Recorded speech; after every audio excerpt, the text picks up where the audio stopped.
Hello everyone, welcome back to our channel inspired path. दोस्तों, अगर आप मुझे देख रहे होंगे, पुराने व्यूवर्स होंगे मेरे, तो आपको पता होगा कि हम लोग सीटेट 2025 के लिए प्रिपेयर कर रहे हैं और ये जो क्लास है वो सीटेट 2025 के लिए है। अभी तक 3 क्लासेस हो चुकी हैं। एक जो फर्स्ट क्लास थी उसमें मैंने पूरा सिलेबस डिस्कस किया है सीडीपी का, कि कैसे सीडीपी को हम प्रिपेयर करेंगे, और मैंने उसमें आपको स्ट्रैटेजी भी बताई है कि कैसे मैंने फर्स्ट अटेम्प्ट में सीटेट को क्लियर किया और सीडीपी में मेरे 28 मार्क्स थे, कैसे दोनों पेपर में थे और कैसे आप भी 30 आउट ऑफ 30 स्कोर कर सकते हैं।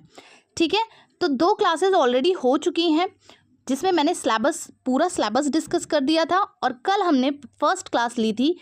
फर्स्ट चैप्टर का जो टॉपिक था हमने उसमें वो कवर किया था। अभी भी हमारा लेसन 1 ही चल रहा है, तो आज लेसन 1 का जो टॉपिक रिमेनिंग है वो हम करेंगे। ओके, तो लेसन 1 जो है वो है concept of development and it's relation with learning. ठीक है, सीडीपी का फर्स्ट चैप्टर है concept of development and it's relation with learning. मैं आपको आज टॉपिक भी बता दे रही हूँ कि इस लेसन में क्या क्या टॉपिक है। ठीक है, आपको बस मैं जितना पढ़ा रही हूँ आपको वही पढ़ना है। 30 आउट ऑफ 30 लाने से तो आपको कोई नहीं रोक पाएगा। इस नोट्स के बाहर आपको कुछ भी पढ़ने की ज़रूरत नहीं पड़ेगी। कुछ ज़रूरत पड़ेगी तो सिर्फ प्रैक्टिस करने की ज़रूरत पड़ेगी। ओके, इसका जो पीडीएफ है वो टेलीग्राम पे, मैं अपने टेलीग्राम पे आपको प्रोवाइड कर दूंगी, और जो लिंक है टेलीग्राम का वो मैं कॉमेंट सेक्शन में पिन कर दूंगी, आप वहाँ से ज्वाइन कर सकते हैं। ओके, तो चलिए पहले डिस्कस कर लेते हैं कि चैप्टर फर्स्ट में हमारे क्या क्या चीज़ें हैं। ठीक है, और अगर आप और अच्छे से सिलेबस को जानना चाहते हैं तो आप मेरी वीडियो जरूर देख लीजिएगा जिसमें मैंने डिटेल्ड सिलेबस एनालिसिस किया है। ओके, तो देखिए हमें इसमें पढ़ना क्या क्या है। हमें इसमें कॉन्सेप्ट ऑफ डेवलपमेंट पढ़ने हैं। ठीक है, जो कि हमने कल ही डिस्कस कर लिया था। यहाँ पे मुझे एक चीज़ और याद आई कि कल जब मैंने कॉन्सेप्ट ऑफ डेवलपमेंट क्लियर किया था, कॉन्सेप्ट ऑफ डेवलपमेंट वाली क्लास ली थी, तो मैंने 3 क्वेश्चन लास्ट में ड्रॉप किए थे। मैंने कहा था कि जो पूरी क्लास देखेगा और जिसे क्लासेस अच्छे से समझ में आ गई, या आपको एनालिसिस करना है कि क्या मैम अच्छा कंटेंट प्रोवाइड कर रही हैं या नहीं, तो आपको जो क्वेश्चन मैं लास्ट में ड्रॉप करूंगी उसे करके अपना एनालिसिस खुद करना है कि आपको समझ में आया या नहीं आया। तो उस क्वेश्चन का जो रिप्लाई किया था, आप इनका कमेंट स्क्रीन पे देख सकते हैं। इनका नाम है दीक्षा। इन्होंने तीनों क्वेश्चन के आंसर बिल्कुल करेक्ट किए थे। इसका मतलब इन्होंने क्लास को पूरा देखा था। तो ऑल द बेस्ट दीक्षा, अगर आप सीटेट 2025 के लिए प्रिपेयर कर रही हैं। ओके, वेल डन दीक्षा, आपका कमेंट मैंने रीड किया था और काफ़ी वैल्यूएबल है आपका कमेंट मेरे लिए। और अगर आप सीटेट 2025 के लिए प्रिपेयर कर रही हैं तो ऑल द बेस्ट, और मेरा पूरा सपोर्ट रहेगा। आप और ज़्यादा सपोर्ट के लिए मेरा टेलीग्राम ज्वाइन कर सकती हैं, ताकि आपको कुछ डाउट हो तो आप वहाँ से पूछ सकती हैं। बाकी इस सेशन के बाद भी मैं 3 क्वेश्चन रखूँगी, और जो भी उसका रिप्लाई करेगा नेक्स्ट वीडियो में उसके कमेंट को पिन किया जाएगा, उसके कमेंट को मैं बताऊँगी। ओके, तो चलिए फिर हम स्टार्ट करते हैं। फर्स्ट चैप्टर है कॉन्सेप्ट ऑफ डेवलपमेंट, जो कि हमने कल कर लिया है। जिन्होंने क्लास नहीं देखी है वो देख लीजिएगा। सेकंड है टाइप्स ऑफ डेवलपमेंट। ठीक है, डेवलपमेंट के कितने टाइप होते हैं। थर्ड जो इसमें टॉपिक है वो है difference between development, growth and maturation, यानी कि हमें इसमें ग्रोथ भी पढ़नी है, मैच्योरिटी के बारे में और डेवलपमेंट के बारे में, या तीनों में क्या डिफरेंस है ये भी जानना है। फोर्थ जो हमारा टॉपिक है वो है relation of development and learning, विकास और अधिगम में क्या संबंध है। ठीक है, फिफ्थ है स्टेजेस ऑफ डेवलपमेंट, डेवलपमेंट के कितने स्टेजेस होते हैं। सिक्स्थ है फैक्टर्स अफेक्टिंग डेवलपमेंट, कौन कौन से ऐसे फैक्टर हैं जो डेवलपमेंट को अफेक्ट करते हैं। 7 है role of teacher in growth and development, एक टीचर का क्या रोल होता है एक बच्चे के ग्रोथ और डेवलपमेंट पे। ओके, तो फर्स्ट पॉइंट हमने कल ही डिस्कस कर लिया था। फर्स्ट जो इसका टॉपिक है, आज हम ग्रोथ समझेंगे, ग्रोथ, डेवलपमेंट और मैच्योरेशन। ठीक है, इनमें क्या अंतर होता है। ठीक है, देखिए जैसा कि मैंने आपको कल ही बताया था कि जो डेवलपमेंट होता है, मान लीजिए कि ये पूरा डेवलपमेंट है। ठीक है, ये पूरा डेवलपमेंट है। मैंने कल आपको बताया था कि डेवलपमेंट एक प्रोसेस होती है, एक प्रक्रिया है जो जन्म से लेकर मृत्यु तक चलती है। वूम टू टूम भी आप कह सकते हैं। वो प्रक्रिया जो है पूरे लाइफ स्पान तक चलती रहती है, जीवन तक चलने वाली एक सतत प्रक्रिया है विकास। और विकास का ही एक छोटा सा हिस्सा है आपका ग्रोथ। ठीक है, विकास का ही एक छोटा सा हिस्सा है आपका ग्रोथ, और विकास का ही एक छोटा सा हिस्सा है आपकी मैच्योरिटी, और विकास का ही एक छोटा सा हिस्सा है आपकी लर्निंग। मतलब विकास जो है, डेवलपमेंट जो है, वो अपने आप में बहुत बड़ा है। ठीक है, विकास अपने अंदर सभी को समाहित कर लेता है। विकास के अंदर ही आपका ग्रोथ आएगा, विकास के अंदर ही आपकी मैच्योरिटी आएगी, विकास के अंदर ही आपकी लर्निंग आएगी। जैसा कि कल आपने अगर मेरी क्लास देखी है तो मैंने आपको बताया था कि जो डेवलपमेंट होता है उसके बहुत सारे एस्पेक्ट्स हैं। फिजिकल एस्पेक्ट है, सोशल डेवलपमेंट होता है, इमोशनल डेवलपमेंट होता है। तो उसी फिजिकल डेवलपमेंट में ही हमारा आता है ग्रोथ। ठीक है, तो आज हम समझेंगे ग्रोथ और डेवलपमेंट में क्या डिफरेंसेस हैं। तो देखिए, ग्रोथ क्या होता है। काफ़ी लोगों को कंफ्यूजन होती है कि वृद्धि और विकास दोनों सेम होता है, ग्रोथ और डेवलपमेंट एक सेम प्रोसेस है, लेकिन ऐसा नहीं है। ग्रोथ क्या होता है? Growth is the change in quantitative aspects of our body like height, weight, size and shape. मतलब जब हमारे शरीर की जो संरचना है ना, स्ट्रक्चर है, बनावट है, वो बढ़ना शुरू हो जाए या उसमें कुछ चेंज हो, जैसे हाइट में चेंज हो रहा है, वेट में चेंज हो रहा है, साइज में चेंज हो रहा है, शेप में चेंज हो रहा है। ठीक है, क्वांटिटेटिव का मतलब है कि मात्रात्मक परिवर्तन हो रहे हैं, मात्रा में परिवर्तन हो रहा हो। कल ही मैंने आपको बताया था क्वांटिटेटिव मतलब जिसे हम मेजर कर सकें, ऐसे चेंज जिन्हें हम मेजर कर सके। तो अगर हमारी बॉडी में क्वांटिटेटिव चेंज हो रहा है, मात्रात्मक विकास हो रहा है, मात्रात्मक कोई परिवर्तन हो रहा है, तो उसे हम ग्रोथ कहते हैं। ओके, तो what is growth? Growth is a change. देखिए, development is a process. Development एक पूरी प्रक्रिया है, जन्म से मृत्यु तक चलने वाली, लेकिन ग्रोथ चेंज है। एक डेवलपमेंट का एक छोटा सा पार्ट है ग्रोथ। ठीक है, तो ग्रोथ क्या है? ग्रोथ एक क्वांटिटेटिव एस्पेक्ट है। ठीक है, एक मात्रात्मक परिवर्तन है, जैसे हमारी ऊंचाई का बढ़ना, हमारे वजन का बढ़ना, हमारे शरीर का बढ़ना, सब कुछ क्या है? ग्रोथ में होता है। और भी चीजें हम जानेंगे, जैसे कल हमने डेवलपमेंट के कैरेक्टरिस्टिक देखे थे कि एक डेवलपमेंट का क्या क्या कैरेक्टरिस्टिक हो सकता है। ठीक है, वैसे ही हम ग्रोथ के कैरेक्टरिस्टिक्स को देखेंगे कि ग्रोथ के और क्या क्या चीज़ें आती हैं ग्रोथ में और क्या क्या लक्षण हो सकते हैं ग्रोथ के। ओके, तो चलिए, की फीचर्स, की फीचर ऑफ ग्रोथ, वृद्धि की विशेषताएं। ठीक है, की फीचर ऑफ ग्रोथ, वृद्धि की विशेषताएं। तो सबसे पहली जो विशेषता है, ग्रोथ इज अ मेजरेबल। वृद्धि मापी जा सकती है। ठीक है, वृद्धि का हम मापन कर सकते हैं, विकास को हम माप नहीं सकते। मैंने आपको कल बताया था कि डेवलपमेंट इज नॉट मेजरेबल। विकास को आप नाप नहीं सकते, डेवलपमेंट को आप नाप नहीं सकते हैं, लेकिन हम ग्रोथ को नाप सकते हैं। ठीक है, ग्रोथ को मापा जा सकता है। जैसे अगर किसी बच्चे में विकास हो रहा है, मान लीजिए उसमें सोशल डेवलपमेंट हुआ है, तो वो कितना सामाजिक हुआ है इसे नाप नहीं सकते, लेकिन आपकी कितनी हाइट बढ़ी है, आपका कितना वेट बढ़ा है, इसे हम एक यूनिट में नाप सकते हैं। जैसे growth can be measured in units like centimetre.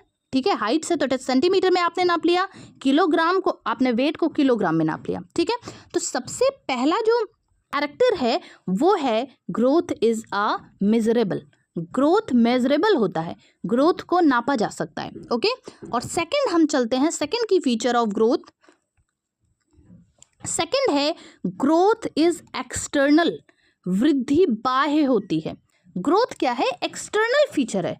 ठीक है, वृद्धि का जो स्वरूप होता है वो बाह्य होता है। ठीक है, it happen only physical level and it's visible. देखिए, आपके अंदर अगर इमोशनल डेवलपमेंट हो रहा है, ठीक है, अगर आपके अंदर विकास हो रहा है, डेवलपमेंट हो रहा है, आप इमोशनली डेवलप कर रहे हो, आपके अंदर इमोशनल डेवलपमेंट हुआ, तो हमें दिखाई नहीं दे रहा है कि आपके अंदर कितना इमोशनल डेवलपमेंट हुआ।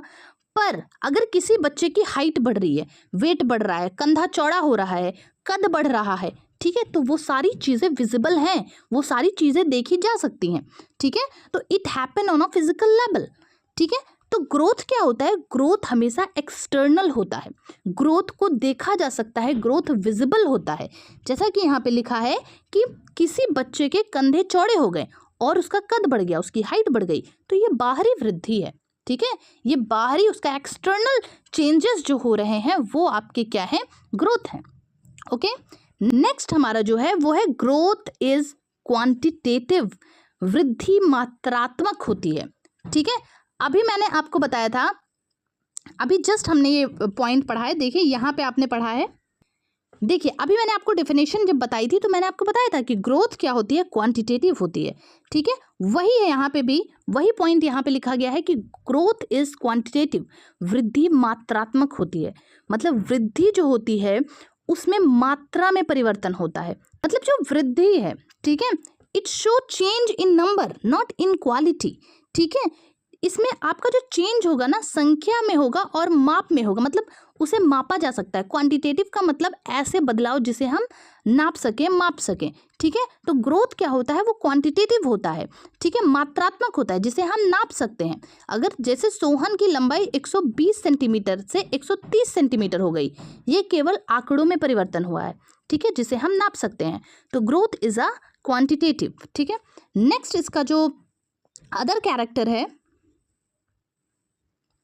Growth stop after a certain age, वृद्धि एक निश्चित उम्र के बाद रुक जाती है, ठीक है। देखिए विकास जो है, डेवलपमेंट जो है, वो मैंने आपको बार बार बताया है, डेवलपमेंट सतत चलने वाली प्रक्रिया है। डेवलपमेंट आपका निरंतर चलता रहेगा, एक सीक्वेंस में चलता रहेगा। लेकिन जो ग्रोथ है वो एक सर्टेन एज के बाद रुक जाती है। आपकी हाइट एक सर्टेन एज के बाद रुक जाएगी। जैसे कि यहाँ पे मैंने एग्जाम्पल में लिखा है कि किशोरावस्था, टीन एज के बाद शरीर की लंबाई आमतौर पर बढ़ना बंद हो जाती है, ठीक है। तो ग्रोथ क्या है, ग्रोथ एक उम्र के बाद रुक जाती है। Growth stop after a certain age, it continue till a specific age and then stop, ठीक है। तो ग्रोथ एक सर्टेन एज के बाद रुक जाती है।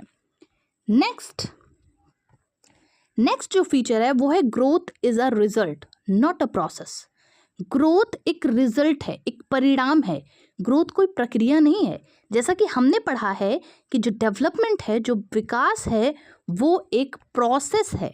डेवलपमेंट एक प्रोसेस है, लेकिन जो आपकी ग्रोथ है वो कोई प्रोसेस नहीं है, वो एक रिजल्ट है, ठीक है।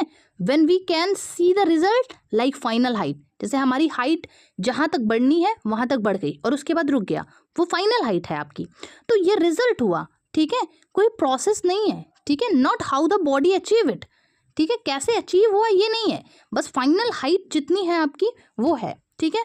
तो ग्रोथ क्या है, वो रिजल्ट है, कोई प्रक्रिया नहीं है। नेक्स्ट पॉइंट जो इसका है वो है ग्रोथ इज नॉट यूनिफॉर्म, वृद्धि एक समान नहीं होती है, ठीक है। Growth is not uniform, growth uniform नहीं होती है। देखिए यूनिफॉर्म का मतलब है कि एक समान नहीं होती है, हर बच्चे में ग्रोथ रेट अलग अलग होगी और आपकी ही बॉडी में कभी आपकी हाइट बढ़ेगी, कभी आपका वेट बढ़ेगा। हमने जो डेवलपमेंट पढ़ा था ना, तो हमने पढ़ा था कि डेवलपमेंट एक सीक्वेंस में चलता है। डेवलपमेंट जो होता है वो एक पैटर्न फॉलो करता है, यूनिफॉर्म होता है, ठीक है। लेकिन जो आपकी ग्रोथ होती है वो यूनिफॉर्म नहीं होती है, एक समान नहीं होती है। हर बच्चे में every child grow at a different rate, her child different rate से बढ़ता है। डेवलपमेंट जो होती है वो यूनिफॉर्म होती है, क्योंकि अगर कोई बच्चा है, मान लीजिए कोई ह्यूमन का बच्चा है, ठीक है, तो वो उसकी जो प्रोसेस है ना, वो पूरी प्रोसेस को पूरा ह्यूमन, जितने ह्यूमंस होंगे उनका अगर कोई बेबी बॉर्न हो रहा है तो वो पूरा पैटर्न फॉलो करेगा। जितने ह्यूमंस होते हैं सब एक ही पैटर्न फॉलो करेंगे बर्थ के टाइम पे, पर ज़रूरी नहीं है कि सबकी हाइट भी एक साथ बढ़ रही हो, ठीक है। एग्जाम्पल क्या है, एक ही उम्र के दो बच्चों में से एक का वजन 25 किलो है और दूसरे का 22 किलो है, दोनों सेम एज के हैं, दोनों में जो वेट है वो डिफरेंट है। तो इसका सेंस ये है, ये प्रूफ करता है कि growth is not uniform, growth uniform नहीं होती है, ओके। नेक्स्ट जो की पॉइंट है वो है growth is not equal to development, हर वृद्धि विकास नहीं होती है। कल ही मैंने ये पॉइंट आपसे डिस्कस किया था जब हमने डेवलपमेंट पढ़ा था कि ज़रूरी नहीं है कि डेवलपमेंट तभी हो जब बॉडी में ग्रोथ हो रही हो, ठीक है, बिना ग्रोथ के भी डेवलपमेंट होता है। और मैंने आपको एग्जांपल दिया था स्टीफन हॉकिंस का कि उनकी बॉडी के अदर पार्ट जो थे वो ग्रो नहीं किए थे, पर उनका मेंटल डेवलपमेंट हुआ था, ठीक है। तो ग्रोथ ज़रूरी नहीं है कि वृद्धि होने से ही विकास हो, वृद्धि होने से ही विकास हो, ऐसा ज़रूरी नहीं है। वृद्धि होने से विकास हो भी सकता है और नहीं भी, ठीक है। तो वृद्धि और विकास दोनों अलग अलग टर्म हैं। तो growth and development both are different, ठीक है। देखिए एक एग्जाम्पल, जैसे बोल रहा है कि तनु का कद तो बढ़ गया है लेकिन अब वह अकेले खेलना पसंद करती है। उसकी हाइट बढ़ गई है, तनु बड़ी हो गई, उसमें ग्रोथ हो गया है, लेकिन उसे अकेले खेलना पसंद है। इसका मतलब है कि शारीरिक वृद्धि तो हुई, मतलब उसका फिजिकल डेवलपमेंट तो हुआ है, लेकिन उसमें सामाजिक विकास नहीं हो पाया, उसमें सोशल डेवलपमेंट नहीं हो पाया है, ठीक है। तो ज़रूरी नहीं है कि ग्रोथ और डेवलपमेंट दोनों साथ साथ चलें।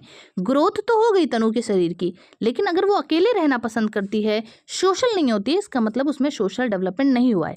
तो इसलिए ज़रूरी नहीं है कि ग्रोथ, और अगर ग्रोथ हो रही है तो डेवलपमेंट भी होगा ही होगा, ठीक है। हो भी सकता है और नहीं भी हो सकता है। तो ये सारा जो हमने पढ़ा अभी तक, ये सब ग्रोथ के पॉइंट्स थे, की पॉइंट्स थे, उसकी विशेषताएं थी। पहले हम लोग उसको एक बार रिवाइज कर लेते हैं, फिर हम लोग पढ़ेंगे मैच्योरेशन क्या होता है, ठीक है। तो सबसे पहले हमने पढ़ा है ग्रोथ क्वांटिटेटिव चेंज होता है, ठीक है। हमारी बॉडी का जो क्वांटिटेटिव एस्पेक्ट्स में चेंज हो रहा है, जैसे हाइट, वेट, साइज का बढ़ना, ये सब क्या कहलाता है? ग्रोथ कहलाता है। सबसे पहला पॉइंट जो हमने पढ़ा है कि ग्रोथ जो होता है वो मेजरेबल होता है, ग्रोथ को नापा जा सकता है। ग्रोथ जो होता है वह एक्सटर्नल होता है, बाह्य होता है, ठीक है, बाहरी होता है, विजिबल होता है, बाहर से हम ग्रोथ को देख सकते हैं। क्वांटिटेटिव होता है, क्वालिटेटिव नहीं होता है, क्वांटिटेटिव होता है, मात्रात्मक होता है, जिसे नापा जा सकता है। उसके बाद हमने पढ़ा है ग्रोथ एक सर्टेन एज के बाद क्या होती है? रुक जाती है, जीवन पर्यंत चलने वाली प्रक्रिया नहीं है, ठीक है। फिर हमने पढ़ा है growth is a result not a process. Growth result है, कोई प्रोसेस नहीं है, कोई प्रक्रिया नहीं है, जैसा कि विकास एक प्रक्रिया होती है। Growth is not uniform, growth जो होता है वो यूनिफॉर्म नहीं होता है, ठीक है। और सेवंथ है कि हर वृद्धि विकास नहीं होती है, ठीक है। हर वृद्धि विकास नहीं कही जाएगी, और ज़रूरी नहीं है कि वृद्धि होने से विकास भी हो, ठीक है। कभी कभी वृद्धि नहीं होती है और विकास हो जाता है, और कभी कभी वृद्धि ज़्यादा हो जाती है पर बच्चे का विकास नहीं हुआ होता है, ठीक है। तो ये सारे पॉइंट्स जो थे ये आपके ग्रोथ से रिलेटेड थे, ओके। ग्रोथ और डेवलपमेंट में से एक क्वेश्चन ज़रूर आपसे पूछा जाता है। नेक्स्ट हम पढ़ेंगे मैच्योरेशन, परिपक्वता क्या होती है, मैच्योरेशन क्या होता है। आपने सुना होगा कि लोग कहते हैं कि मैच्योरिटी आ गई है, अब उस बच्चे के अंदर मैच्योरिटी आ गई, वो मैच्योर हो गया, उसके हाथ पैर मैच्योर हो गए। या फिर कभी आपने देखा होगा किसी बेबी का बर्थ होता है तो बोलते हैं प्री मैच्योर बेबी था, ठीक है। प्री मैच्योर का सेंस है उसके हाथ पैर, उसके बॉडी के ऑर्गन अभी सही से डेवलप नहीं हुए थे। तो what is maturation? Maturation is a natural automatic unfolding of biological character that occurs in the body and brain as a child grow independent of external teaching, ठीक है। तो मैच्योरेशन क्या होता है, परिपक्वता क्या होती है, वह स्वाभाविक और जैविक प्रक्रिया है, ठीक है, जिसके अंदर, जिसके तहत बच्चा शारीरिक और मानसिक रूप से समय के साथ अपने आप को विकसित करता है बिना किसी प्रशिक्षण के, ठीक। मतलब मैच्योरेशन क्या होती है? मैच्योरेशन एक जैविक प्रक्रिया, बायोलॉजिकल प्रोसेस है, जिसमें जो बच्चा होता है उसका शारीरिक और मानसिक रूप से समय के साथ अपने आप डेवलपमेंट होता रहता है, अपने आप विकास होता रहता है। जैसे कोई बच्चा है, उसे पेन पकड़ना, जब वो छोटा होता है तो उसके हाथ में पेन पकड़ाया जाता है, ठीक है, तो वो पकड़ नहीं पाता, अच्छे से पकड़ नहीं पाता, पर धीरे धीरे वो उसके हाथ पैर में मैच्योरिटी बनने लगती है और वो खुद पकड़ने लगता है। मैच्योरेशन की एक और डिफिनेशन है कि maturation is a unfolding of hereditary characters from time to time. Hereditary characters का, आनुवंशिक लक्षणों का टाइम टू टाइम अनफोल्ड होना, ठीक है, अपने आप विकसित होना, ठीक है, आना, दिखाई देना, उसी को हम क्या कहते हैं? मैच्योरेशन कहते हैं, परिपक्वता कहते हैं। मैच्योरेशन का संबंध जो होता है हेरिडिटरी कैरेक्टर से होता है, हेरिडिटी से होता है, आनुवंशिकता से होता है, ठीक है। तो maturation is a unfolding of hereditary character, ठीक है। मैच्योरेशन एक नेचुरल और ऑटोमेटिक अनफोल्डिंग है, unfolding of hereditary characters from time to time, ठीक है, जिसके लिए बच्चे को ट्रेन करने की ज़रूरत ज़्यादा नहीं पड़ती है, वो ऑटोमेटिक उसमें मैच्योरेशन जो है वो आता रहता है। अब हम जानेंगे कि relation of development and learning, learning और डेवलपमेंट में क्या रिलेशन होता है। देखिए, मैच्योरेशन और लर्निंग दो अलग अलग चीज़ें हैं। मैच्योरेशन क्या होता है? अपने आप आता है, जैसा कि यहाँ पे बताया मैंने कि जो मैच्योरेशन होता है वो अपने आप विकसित होता है। हेरिडिटरी कैरेक्टर्स का टाइम टू टाइम अनफोल्ड होना, अपने आप अनफोल्ड होना, वो मैच्योरेशन होता है। लेकिन लर्निंग क्या होती है? लेकिन लर्निंग क्या होती है? Learning is developed through effort and practice. Maturation के लिए आपको प्रैक्टिस करने की जरूरत नहीं है, बिना किसी प्रैक्टिस के मैच्योरिटी आ जाती है। ठीक है, आपको हाथ से किसी सामान को पकड़ना अगर सिखाया ना जाए तो भी एक टाइम एज के बाद आपको उस सामान को पकड़ना हाथों से आ जाएगा, मतलब आपके हाथों में वो मैच्योरिटी आ गई है।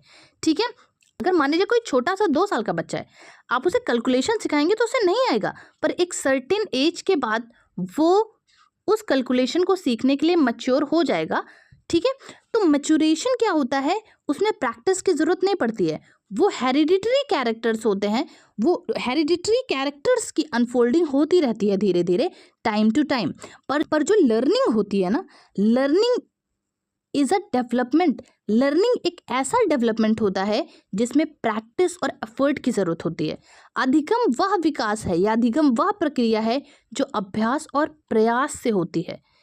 अगर हमें कुछ सीखना है, अगर हमें किसी चीज़ की लर्निंग करनी है, तो हमें उसके लिए बहुत ज़्यादा प्रैक्टिस करना पड़ेगा, हमें उसके लिए बहुत ज़्यादा एफर्ट्स करने पड़ेंगे। ओके, और क्या चीज़ें हैं?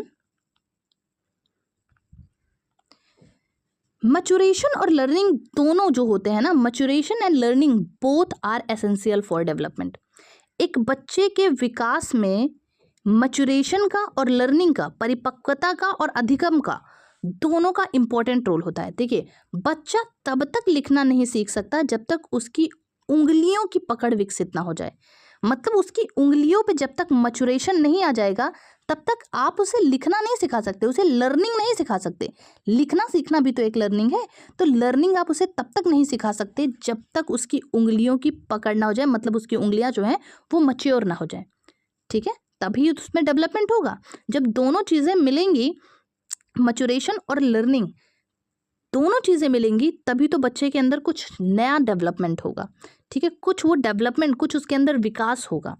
ठीक है, तो मैच्योरेशन और लर्निंग जो होते हैं ना, both are essential for development. मतलब एक बच्चा जो है वो लिखना नहीं सीख सकता जब तक उसकी उंगलियों की पकड़ ना हो, मैच्योरेशन विकसित ना हो जाए, उसकी उंगलियों पर मैच्योरिटी आ ना जाए। ठीक है, जब उसके उंगलियों पर मैच्योरिटी आने लगेगी तो वो लिखना ऑटोमेटिक सीखेगा, उसमें लर्निंग ऑटोमेटिक होने लगेगी। ठीक है, maturation sets the limit to learning. परिपक्वता ही तय करती है कि बच्चा क्या सीख सकता है और क्या नहीं। जो मैच्योरेशन है, जो मैच्योरिटी है, जो परिपक्वता है, वही सेट करती है लिमिट्स कि बच्चा कितना सीखेगा। ठीक है, और बच्चा क्या सीख सकता है। जैसे अगर 2 साल का कोई बच्चा है, 2 साल का बच्चा है, उसे अब्स्ट्रैक्ट मैथ आप नहीं सिखा सकते ना। 2 साल के बच्चे को आप ये नहीं कह सकते हैं तुम 10 में 15 जोड़ के बताओ कि कितना हो जाएगा। ठीक है, उसका दिमाग उतना मैच्योर अभी नहीं हुआ है। तो धीरे धीरे धीरे धीरे उसका दिमाग जो है, उसका माइंड जो है, उसका ब्रेन जो है वो मैच्योर होने लगेगा और वो 10 में 15 ऐड करना सीख जाएगा। अब्स्ट्रैक्ट मैथ भी उसे आने लगेगा। ठीक है, अमूर्त रूप से अब्स्ट्रैक्ट मैथ अमूर्त रूप से, जैसे बच्चों से पूछा जाता है 10 में 15 जोड़ो कितना होगा, ऐसे पूछा जाता है ना, तो वो जो है 2 साल के बच्चे के अंदर वो मैच्योरिटी डेवलप नहीं है। तो मैच्योरेशन ही सेट करता है कि कितनी लर्निंग होगी और कितनी नहीं होगी। ओके, डेवलपमेंट होता है, development includes all aspects. Development में सारे एस्पेक्ट्स आते हैं। फिजिकल एस्पेक्ट, डेवलपमेंट में फिजिकल एस्पेक्ट आता है, डेवलपमेंट में मेंटल एस्पेक्ट आता है। मतलब डेवलपमेंट मतलब आप फिजिकली भी डेवलप हो रहे हो, मेंटली भी डेवलप हो रहे हो, इमोशनली भी डेवलप हो रहे हो और सोशली भी डेवलप हो रहे हो। तो इसीलिए मैंने कहा कि डेवलपमेंट लाइफ टाइम चलने वाली प्रोसेस है, क्योंकि आप फिजिकल ग्रोथ जो होगी उसमें आपका ग्रोथ आ गया, ठीक है, जो कि एक टाइम के बाद तो रुक जाएगा। मेंटल डेवलपमेंट आपका हमेशा चलेगा, इमोशनल डेवलपमेंट भी आपके अंदर होता रहेगा, सोशली आप डेवलप होते रहोगे। तो डेवलपमेंट में तीनों चीज़ें आती हैं और both work together to promote development. मतलब जो परिपक्वता है और अधिगम है, ये मिलकर बच्चे के संपूर्ण विकास को आगे बढ़ाते हैं। ठीक है, जो मैच्योरिटी है और जो लर्निंग है, ये दोनों मिलकर डेवलपमेंट करते हैं, दोनों मिलकर एक अच्छा विकास करते हैं किसी भी बच्चे के अंदर। ठीक है, तो आई होप आपको relation of development and learning समझ में आ गया होगा कि डेवलपमेंट और लर्निंग में क्या रिलेशन होता है। ओके, तो ये आज का हमारा टॉपिक था जो हमने कवर किया। देखिए, हमने कॉन्सेप्ट ऑफ डेवलपमेंट कवर किया था जो कि कल किया था। आज हमने डेवलपमेंट, ग्रोथ एंड मैच्योरेशन, ठीक है, ये सारी चीज़ें पढ़ी हैं, ग्रोथ और मैच्योरेशन। और एक टॉपिक हमने जो डिस्कस किया है वो डिस्कस किया है relation of development and learning. ठीक है, अभी हमारा stage of development, factor affecting development, role of teacher in growth and development और टाइप ऑफ डेवलपमेंट बचा है। तो ये सारे डेवलपमेंट के टॉपिक्स मैं कल डिस्कस करूंगी। लास्ट में मैंने आप लोगों के लिए एक क्वेश्चन का सेशन भी लिया है। देखिए, ये क्वेश्चंस हैं जिसके आंसर को आपको कमेंट सेक्शन में देना है। ठीक है, और जो भी कमेंट सेक्शन में अपने आंसर को देगा, कल की क्लास में उसका नाम मैं लूँगी और बताऊंगी कि आंसर सही था या नहीं। बाकी मैं कमेंट सेक्शन में भी आपको रिप्लाई कर सकती हूँ। तो सबसे पहला क्वेश्चन जो है वो है, which of the following is an example of growth. Growth का एग्जाम्पल क्या है? Learning to speak a language, ठीक है, एक भाषा बोलना सीखना, इंक्रीज इन हाइट, हाइट में बढ़ना, सॉल्विंग मैथ प्रॉब्लम और शोइंग एम्पैथी टू अदर्स, दूसरों के साथ एम्पैथी शो करना। क्या इसमें से ग्रोथ है? देखिए, कुछ लोग यहाँ पे मैं जानती हूँ ये भी बोलेंगे कि बहुत इजी क्वेश्चन है। देखिए, अभी शुरुआत इजी से ही करते हैं। जब हम लोग PYQ वगैरह करेंगे तो हम लोग टफ क्वेश्चन, हम लोग PYQ सब कुछ डिस्कस करेंगे। वैसे ये जो क्वेश्चन है ना, ये आए हुए क्वेश्चन है, किसी ना किसी सेशन में आए हुए हैं। जैसे देखिए, दिसंबर 2021 में CDP पार्ट 1 में ये क्वेश्चन आया था, the process of pre determined unfolding of genetic disposition is called. ठीक है, क्या कहते हैं? Unfolding of genetic characters. ठीक है, ग्रोथ कहते हैं, डेवलपमेंट कहते हैं, मैच्योरेशन कहते हैं, मेंटल चेंज कहते हैं। क्या कहते हैं? ये क्वेश्चन नंबर 2 का आंसर आप लोग कमेंट सेक्शन में करेंगे। है ये भी 2021 में आया हुआ है। occur when there is a orderly and progressive change in human being due to the maturation and experience। ठीक है, प्रोग्रेसिव चेंज एक ह्यूमन के अंदर हो रहा है मचुरेशन एंड एक्सपीरियंस से, तो उसे हम क्या कहेंगे? ग्रोथ कहेंगे, डेवलपमेंट कहेंगे, फिजिकल चेंज कहेंगे, मेंटल चेंज कहेंगे। इसके लिए आप मेरी प्रीवियस क्लास देख सकते हैं। ठीक है, तो सभी लोग कमेंट सेक्शन में अपने आंसर को कमेंट करिएगा। और इस क्लास की ये जो PDF है ये आप लोगों को टेलीग्राम चैनल पे मेरे मिल जाएगी, जो कि आप लोग ज्वाइन कर लीजिए। बाकी आपके कोई भी डाउट्स होंगे तो आप कमेंट सेक्शन में कमेंट कर सकते हैं। ओके, तब तक के लिए स्वस्थ रहिए, मस्त रहिए और पढ़ते रहिए।